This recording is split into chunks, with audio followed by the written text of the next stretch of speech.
Hey friends, today I'm going to show you the easiest way to install VirtualBox.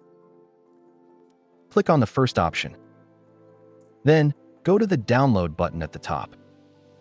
Then, you need to choose the right version for your operating system. I'm using Windows, so I'm going to download the Windows version.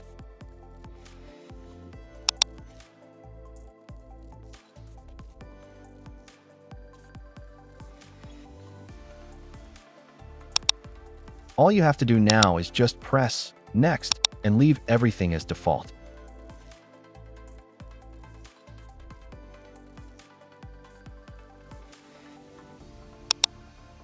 When VirtualBox shows warning, network disconnection during installation, it means VirtualBox is installing virtual network drivers so your virtual machines can use the internet to do this. It temporarily disables or resets your computer's network adapter.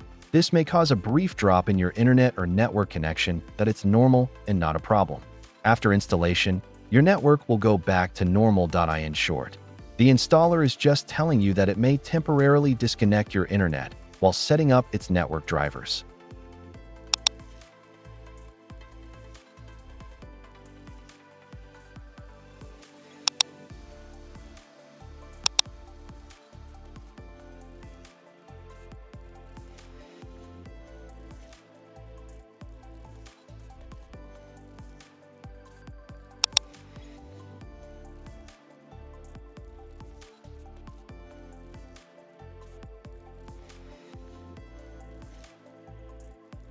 In the next video, we're going to install Windows 11 and see how VirtualBox works.